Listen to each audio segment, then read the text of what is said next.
Hello guys. सो आज हम लोग एक नया चैप्टर स्टार्ट करने वाले हैं। हमारा subject economic and commercial laws में, जो कि chapter number 10 law related to benami transactions and prohibition. और अगर सिंपल टर्म में बोले तो बेनामी ट्रांजेक्शंस एंड प्रोहिबिशन एक्ट 1988। अब चलिए पहले इस चैप्टर का कंसेप्ट देखते हैं, जो कि एक बहुत ही इंटरेस्टिंग कंसेप्ट है। और उसके बाद इसका इंट्रोडक्शन भी देखेंगे और आगे इसकी कुछ डेफिनेशन एंड कुछ टर्म्स भी देखेंगे। तो सबसे पहले है ना, इसका हम लोग इंट्रोडक्शन समझते हैं कि ये जो एक्ट है वो क्यों आया, क्या होता है इस एक्ट में, और उसके बाद जो रहेगा ना हम लोग इसमें और आगे बढ़ेंगे। क्लियर? चलिए देखिए, जैसे कि है ना एक बहुत ही पैसे वाला इंसान था। वो एक गांव में गया और उसके अंदर कुछ पहचान थी कुछ फार्मर्स से, जो किसान वगैरह नहीं थे, जो गांव में जनरली गरीब वगैरह होते हैं डॉल, तो उनसे। लेकिन आए ना बहुत बार क्या किया था, वो जो पैसे वाला इंसान था ना, वो जो रिच पर्सन था, उसने उस फार्मर की क्या की थी, टाइम टू टाइम मदद की थी। और आपने देखा होगा जब गरीब होते हैं तो गरीब की कोई थोड़ी भी मदद कर देता है ना, तो उनको ऐसा लगता है यही हमारा भगवान है। और उसने जो रिच पर्सन था, उसने तो एक बार नहीं, उसने तो कई बार ऐसी मदद की थी फिर क्या हुआ, एक बार जब वो उससे मिलने के लिए गया, वो जो अमीर इंसान था, वो जब उससे मिलने के लिए गया या गांव में गया, तो उसने ना उसको ये बोला कि साहब जी, अगर ना आपको कभी भी है ना, मैं अगर कुछ भी काम आ पाऊं तो आप मुझे बोलना, जान भी दे दूंगा आपके लिए। क्या बोला? जान भी दे दूंगा आपके लिए, अगर कभी मैं आपके काम आ पाऊं तो उसने नहीं, कहाँ जान मान देने की बात कर रहे हैं आप, आराम से रहिए, कोई दिक्कत नहीं है, ऐसा कुछ भी होगा तो आपको कभी बता देंगे, ठीक है। फिर क्या हुआ कि जब वो ऐसे ना वह उस गांव से बाहर जा रहे थे ना, वो जो रिच पर्सन, जो अमीर इंसान था, वो जब उस गांव से बाहर जा रहा था, तो उसकी नजर गई एक खाली जमीन पे, लैंड पे, और उसको लगा यार क्या प्रॉपर्टी है यार, ये प्रॉपर्टी तो खरीदने जैसी है। आजू बाजू वालों से ना, जो गांव वालों से बात की, तो उसको पता चला ये प्रॉपर्टी जो है ना 20 लाख रुपीस की है। कितने की है? 20 लाख रुपीस की है। क्लियर? अब जब उसने सोचा मैं किसके नाम पे खरीदूं, तो उसको क्या लगा, मेरे नाम पे तो ऑलरेडी इतनी सारी प्रॉपर्टीज है, मेरे बीवी बच्चों के नाम पे इतनी सारी प्रॉपर्टी है, मेरे फादर मदर के नाम पे इतनी सारी प्रॉपर्टीज है। अब अगर और कोई प्रॉपर्टी लूंगा तो वापस इनकम टैक्स वालों की नजर में आ जाऊंगा। अब मैं क्या करूं, मुझे प्रॉपर्टी भी चाहिए और मुझे ना अभी अपने नाम पे खरीद भी नहीं सकते हैं, क्योंकि मेरे पास जो पैसा भी है वो ब्लैक मनी ज्यादा है, व्हाइट मनी नहीं है। अब ब्लैक मनी व्हाइट मनी का एग्जैक्ट कंसेप्ट और हम लोग देखेंगे जब हम मनी लॉन्ड्रिंग वाला चैप्टर पढ़ेंगे हमारे इसी सब्जेक्ट में आगे हमारा आएगा। तो हमारे पास तो ब्लैक मनी ज्यादा है, व्हाइट मनी तो है नहीं, तो कैसे करेंगे। फिर ना उसने क्या कर दिया, वहां से वापस यू टर्न लिया और कहां पहुंचा, वापस गांव में पहुंचा। क्लियर? और उस फार्मर को बुलाया, बोलते अभी तू कुछ बात कर रहा था ना, मैं गया था कि ना अगर मैं आपके कुछ भी काम आ पाऊं या ऐसे कुछ हो जाए, कुछ भी काम आ पाऊं एंड ऑल, तो अब है ना तुझे मेरा एक काम करना है। मुझे सर आप साहब जी आप बोल के देखो, मैं ना बोल दूं तो आप बताइएगा, ना बोल दूं तो आप जो है वो बताइएगा, आप सिर्फ एक बार जो है वो बोल के देखिए। क्लियर? तो उसने क्या बोला, अपने गांव के बाहर जो है ना वो एक जमीन है। बोलते हाँ बहुत अच्छी जमीन है, वो तुझे खरीदनी है। बोलते साहब देखो क्यों गरीब का मजाक उड़ा रहे हो, आप जान बोल रहे हो तो जान दे देता हूँ, उसे कूद जाता हूँ उस जमीन में, मेरी शमशान बना दीजिएगा, मेरा क्लियर, मेरी समाधि बना दीजिएगा, वो चलेगा, लेकिन इतने पैसे में कहां से लाऊंगा, 20 लाख की प्रॉपर्टी है, मैं कहां से लाऊं। बोलते पूरी बात सुन, मैं जो है ना तुझे पैसा दूंगा, क्लियर, तुझे वो अपने अकाउंट में भर देने, और वो पैसों से तुझे क्या करनी है, प्रॉपर्टी खरीद लेनी है अपने नाम पे। और जब आगे जाके जब समय आएगा तब मैं बोलूं तब उस प्रॉपर्टी को तुझे बेच देना है। मतलब तुझे दिमाग ही नहीं लगाना है, तुझे आके से मैं जहां पे बोलूं आके अपनी साइन या अंगूठा लगा के जाना। क्लियर हुआ? श्योर? तो यहाँ पे क्या कर दिया, उसने बोला ठीक है आप जैसा बोले साहब जी, आप जैसा बोलो। तो यहाँ पे क्या हो गया, वो जो अमीर इंसान था उसने क्या कर दिया, पैसे उठा के उसको दे दिए। क्लियर? उसने क्या कर दिया, अकाउंट में भर दिया और उसने अपने नाम पे प्रॉपर्टी वगैरह ली। क्लियर? तो ये जो ट्रांजेक्शन हुआ, इस ट्रांजेक्शन को हम लोग बोलते हैं बेनामी ट्रांजेक्शन। क्या बोला जाता है? बेनामी ट्रांजेक्शन, जहां पे पैसा कोई और भर रहा है और प्रॉपर्टी किसी और के नाम की है। तो ऐसे ट्रांजेक्शन को हम लोग क्या बोलते हैं? बेनामी ट्रांजेक्शन बोलते हैं। तो आपको नहीं लगता है इसको रोका जाना चाहिए? ना, क्यों? क्योंकि ऐसे तो अगर आपने ऐसा पैसे बांट दिए तो आप अपने ब्लैक को किसी और को दे रहे हो व्हाइट में, फिर आगे जाके उस प्रॉपर्टी की वैल्यू बढ़ेगी, ऐसे कुछ करेंगे, आप बेच दोगे और वापस पैसे अपने पास ले लोगे, और ऐसे तो आपके ब्लैक मनी काम पे लगते चले जाएंगे। तो इसको रोका जाना चाहिए ना। तो यहाँ पे पहले तो मैंने आपको ये बताया बेनामी ट्रांजेक्शन किसे कहते हैं। ऐसा ट्रांजेक्शन जहां पे आपने किया है जहां पे सोर्स ऑफ फंड कहीं से और से आ रहा है, मतलब पैसा कहीं और से आ रहा है और प्रॉपर्टी किसी और के नाम पे। क्लियर हुआ? वो तो या तो हमने किसी और के नाम पे, या फिर आपने ऐसे नाम से प्रॉपर्टी ले ली जो बंदा एग्जिस्ट ही नहीं करता है। जो बंदा क्या नहीं करता है? एग्जिस्ट ही नहीं करता है, सिर्फ ऑन पेपर ही एग्जिस्ट करता है। और ऐसा काम करना भारत में तो बहुत आसान है। भारत में बहुत सारे लोग होंगे जो 2 नंबर में पान कार्ड आधार कार्ड बनाते होंगे, पान कार्ड आधार कार्ड बन गया, आपने उस बंदे के नाम पे जो है बैंक अकाउंट ओपन कर दिया, उस बंदे के अकाउंट में पैसे भी दिखा रहे, उस बंदे के नाम पे प्रॉपर्टी भी खरीदी जा रही है, जबकि वो बंदा एग्जिस्ट ही नहीं करता, जिसको बोलते हैं फिक्टिशियस नेम पे। क्लियर हुआ? तो ये भी कौन सा है? ये भी तो बेनामी ट्रांजेक्शन है। क्लियर? तो आपको नहीं लगता इसको रोका जाना चाहिए? लगता है ना रोका जाना चाहिए। तो है ना, उसको रोकने के लिए जो है ना, उसको रोकने के लिए जो है वो एक एक्ट बनाया, बेनामी ट्रांजैक्शन प्रोहिबिशन एक्ट 1988। अब आप बोलेंगे सर ऐसा कोई एक्ट बना हुआ है, ऐसा कोई एक्ट बना हुआ है और उसमें जो है इतने सारी इतनी बड़ी बड़ी बातें, और आप बोले इतना इंपॉर्टेंट और इतना इंटरेस्टिंग है, लेकिन हमारे तो कभी सुनने में नहीं आया कि ऐसा भी कोई कानून है। वो इसलिए नहीं सुनने में आया क्योंकि हम जैसे आम इंसानों के लिए ये कानून एप्लीकेबल ही नहीं हो, मतलब एप्लीकेबल हम इस कानून के दायरे में कभी आ भी नहीं सकते। क्यों? ये पॉइंट समझो, मुझे बताओ बच्चों, थोड़े बहुत पैसे वाले लोग हैं उनके लिए या बहुत ज्यादा पैसे वाले उनके लिए?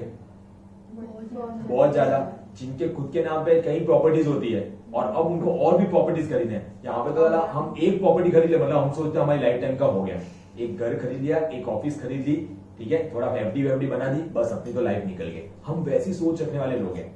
तो जब हमें को लगता है हम इस एक्ट में कभी आ ही नहीं सकते, हम उसके बारे में कभी पढ़ने का भी करेंगे क्या? अगर आपको ऑप्शन दिया जाता तो आप पढ़ते क्या? नहीं सर, ये एक्ट क्या काम आएगा हमारे।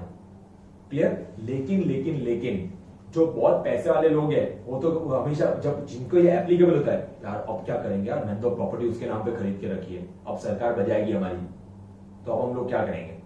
क्लियर हुआ? तो उनको तो डरने की अब जरूरत है ना। क्लियर? दूसरा एक सवाल ये उठता है कि सर ये एक्ट इतना पुराना बना हुआ, आपने जैसे बताया 1988 का, तो ये अचानक से ये एक्ट इतना लाइमलाइट में कैसे आ गया? अचानक से ये एक्ट जो है वो इतना लाइमलाइट में क्या आ गया? मुझे बताओ बच्चों, 2016 नवंबर में क्या हुआ था? नोटबंदी, डिमोनेटाइजेशन, ठीक है, वो सभी को याद है। वो क्यों याद है? क्योंकि है ना उसका जो इम्पैक्ट था ना बच्चों, वो हम जैसे लोगों पे भी हो रहा था, सभी पे हो रहा था, तो सबको वो याद है। लेकिन तभी एक और चीज भी हुई थी कि जो ये एक्ट बना हुआ था ना, उसमें अमेंडमेंट आया था। ये एक्ट बना, उसमें अमेंडमेंट आया था, और उसमें जो पनिशमेंट जो पहले मिलता था ना, वो बहुत कम था, तो उसके पनिशमेंट के प्रोविजन को अमेंड कर दिया गया। एक मैं आपको सिंपल एग्जांपल लेता हूं, आपको अच्छे से क्लियर हो जाएगा। जैसे कि सपोज आप लोग गर्ल्स बहुत सारे बैठे हुए हैं, तो उसमें से मैं गर्ल्स के पॉइंट ऑफ व्यू से एक एग्जांपल देता हूं। मैंने सपोज डिसाइड किया मुझे आपको एक पार्टी देनी है, मुझे आप लोग को एक क्या करना है, पार्टी देनी है। एग्जांपल में तो दे ही सकते हैं, ऐसे भी दे देंगे, इसमें क्या है। तो मुझे आप लोग को सपोज एक पार्टी देनी है, क्लियर। और अब है ना, सपोज है ना, आपके सिटी में जो है ना ऐसा रूल बना हुआ है कि आप लोगों ने हेलमेट नहीं पहना हुआ होगा तो 50 रुपए का फाइन लगेगा, 50 रुपए का फाइन लगेगा। क्लियर?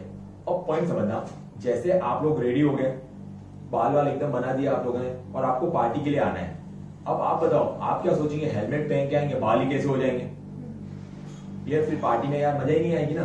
मुझे बताओ बच्चों, आप हेलमेट पहन के आओगे या ये सोच के आओगे कि पुलिस वाले पकड़ेंगे, ठीक है 50 दे देंगे? बोलो,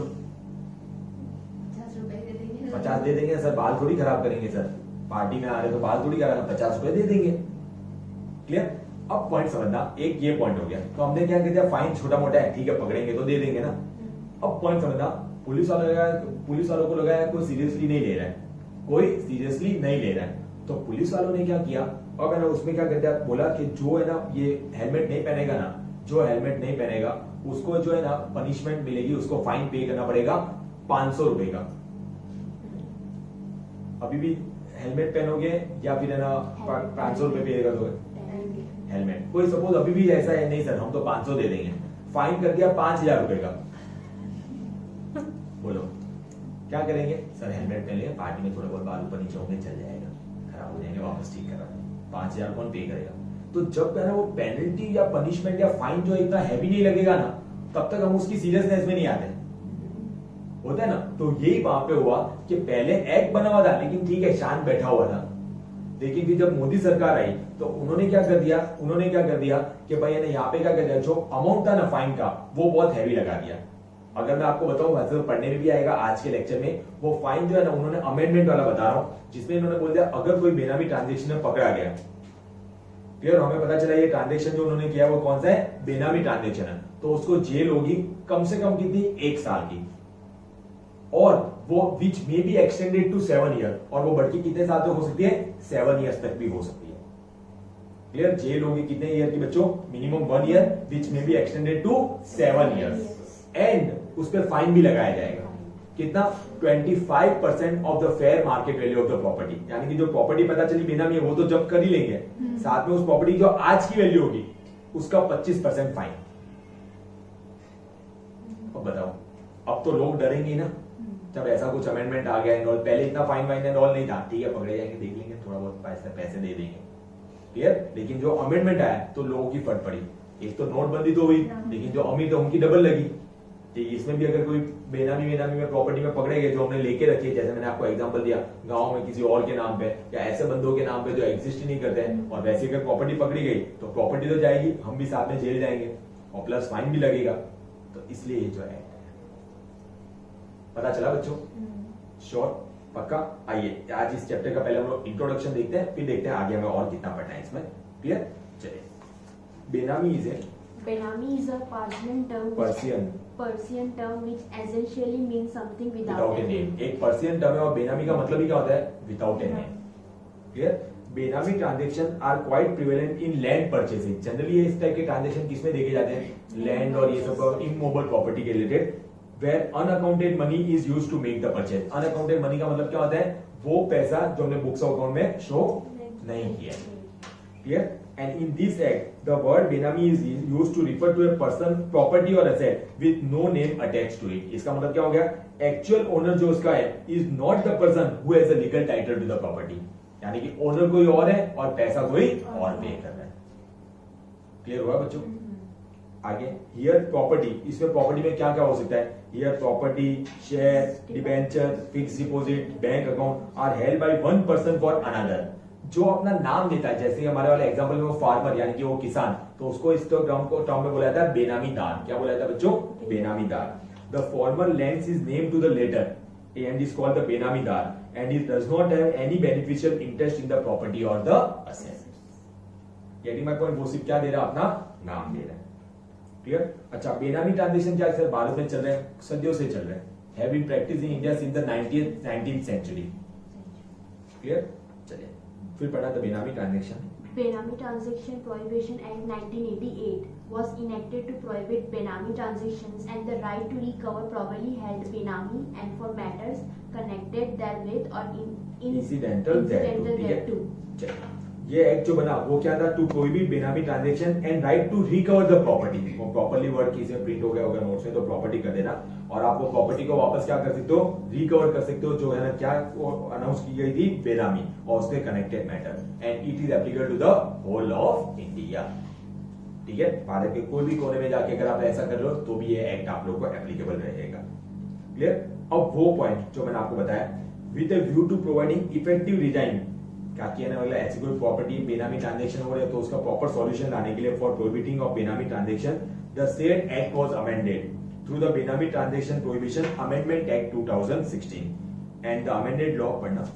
The amended law empowers that specify authorities to provisionally attach benami properties which can eventually be confiscated। तो अमेंडेड लॉ जो है ना वो आपको पावर देता है, क्या आप ऐसी प्रॉपर्टी को सीज कर सकते हो, मतलब अपनी कस्टडी में ले सकते हो, और उसको कॉन्फिस्केट कर सकते हो, यानी कि सपोज सेंट्रल गवर्नमेंट ने अपने हाथ में ले ली तो उसको बेच भी सकता है। कॉन्फिस्केट यानी कि डिस्पोज ऑफ करना, क्या बेच देना है, जो भी अपने तरीके से करना है उसको प्रॉपर्टी का, ठीक है।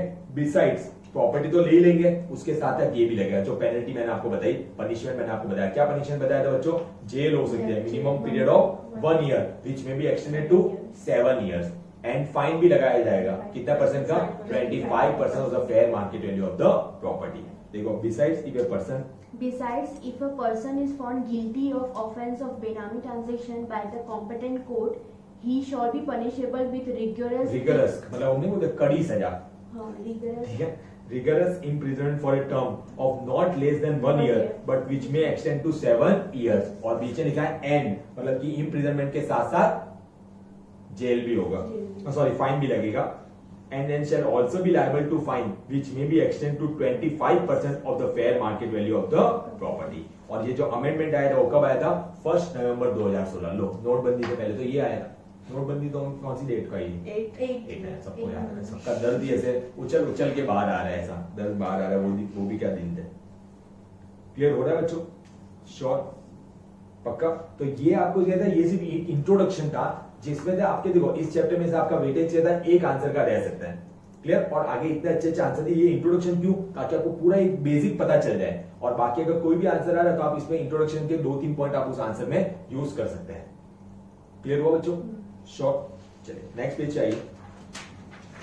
अब आपको दिया सैलिएंट फीचर्स। अब हमेशा ध्यान रखना, जब भी कोई चैप्टर में फीचर्स आएंगे ना, सैलिएंट फीचर्स यानी कि मेन क्या क्या इस एक्ट में कवर अप होता है, ये मैं हमेशा आपको पढ़ने के लिए दूंगा। और आपको इसको कब पढ़ना बताऊं? चैप्टर एंड होने के बाद। क्यों सर ऐसा? क्योंकि salient feature of the act यानी कि इस एक्ट में क्या क्या आने वाला है, अभी तो हमारा पूरा एक्ट पढ़ना बाकी है, ठीक है? लेकिन जब आप पूरा एक्ट पढ़ लेंगे ना, बाद में जब आप रीड करेंगे तो आपको सबका मीनिंग भी पता होगा, तो आपको एक बार में पता चल जाएगा कि इस एक्ट में क्या क्या आया। तो आप जब भी ये वाला कोई भी एक्ट में, इसमें आएगा, रेरा में आता है, हर जगह आता है, तो वहां पे जब भी फीचर्स आएंगे सैलिएंट फीचर्स, वो मैं हमेशा आपको पढ़ने के लिए दूंगा। नो डाउट आप पढ़ के, उसमें कोई डाउट होगा तो ऑलवेज वेलकम। क्लियर? लेकिन वो आपको 90% पॉइंट तो आपको पूरी समझ आ जाएंगे। क्यों? Salient features of the act यानी कि इस एक्ट में क्या क्या है होता है, तो हम जब पूरा एक्ट ही पढ़ लेंगे, उसके बाद आप जब रीड करो तो आपको पता ही चल जाएगा कि इस एक्ट में क्या क्या होता है। क्लियर हो बच्चों? श्योर। चलिए, इंपॉर्टेंट डेफिनेशन, इंपॉर्टेंट में मतलब जो एग्जामिनेशन में लिखने लायक आ सकती है ना, वो सिर्फ एक ही डेफिनेशन, जो डेफिनेशन नंबर 2 है, बेनामी ट्रांजैक्शन, वही सिर्फ आ सकती है। बाकी हम लोग के बाद नाम के बेस पे क्या करने वाले बच्चों, इसको समझ के रखने वाले हैं। तो जो सेकंड डेफिनेशन है उसको छोड़ के बाकी की जो 5 डेफिनेशन और मैंने दी है वो हम लोग एक बार यहाँ पे देख रहे हैं, और बाकी जो सेकंड डेफिनेशन है वो हम लोग नेक्स्ट लेक्चर में देखेंगे। क्लियर? चलिए, बेनामी प्रॉपर्टी। बेनामी प्रॉपर्टी मतलब कोई भी property which is the subject matter of a benami transaction, मतलब हम लोग जो ट्रांजैक्शन कर रहे हैं तो उसमें किसकी बात की जा रही है, किसके रिलेटेड कर रहे हैं, तो वो क्या हो जाएगी बच्चों? बेनामी प्रॉपर्टी। जैसे हमारे वाला एग्जांपल में वो गांव के बाहर की लैंड, तो वो क्या होगी? बेनामी प्रॉपर्टी होगी, which is the subject matter of a benami transaction. मतलब ये सिर्फ टर्म समझ के रखने हैं, एक भी टर्म ऐसा लिखने में है वैसा इंपॉर्टेंट नहीं है, सिवाय डेफिनेशन नंबर 2 को छोड़ के। वो हम लोग नेक्स्ट लेक्चर में डिस्कस करेंगे। फिर आ जाइए नेक्स्ट पे। बेनामीदार ऑलरेडी आ गया। अभी बेनामीदार किसे कहते हैं? जो अपना नाम देता है उसको, या जो पैसे लगा रहा है उसको। बोलो, हमारा वाला एग्जांपल में कौन था बेनामीदार? फार्मर या वो rich person?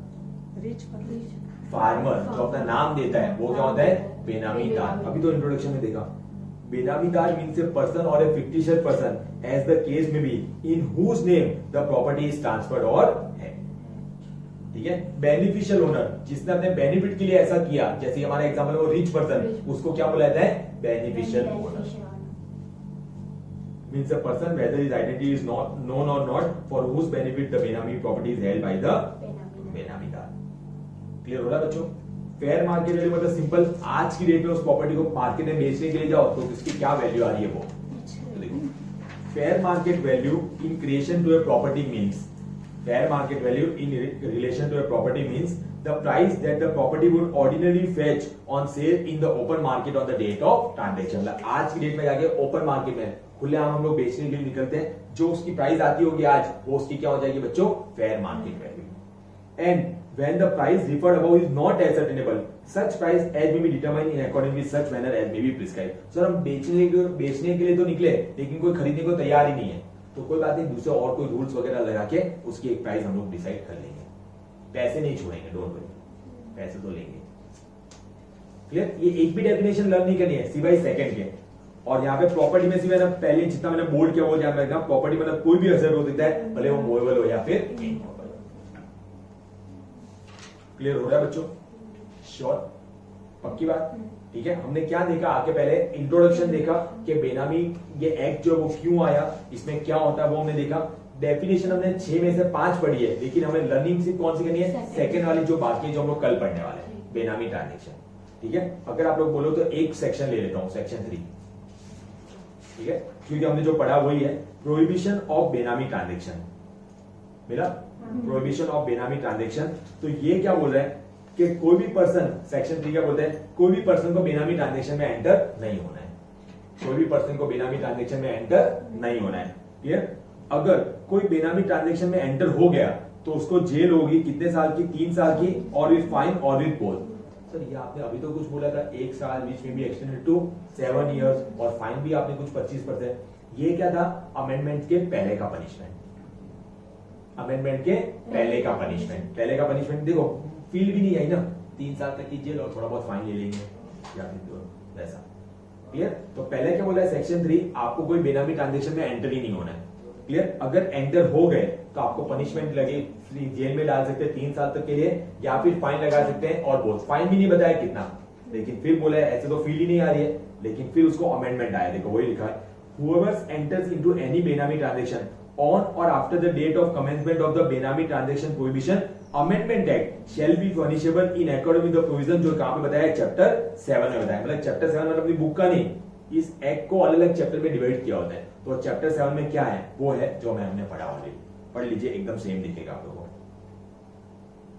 If the person is found guilty of offense of Benami transaction, he shall be punishable with a rigorous punishment, देखो एकदम same, 1 year which may be extended to 7 years and shall also be liable to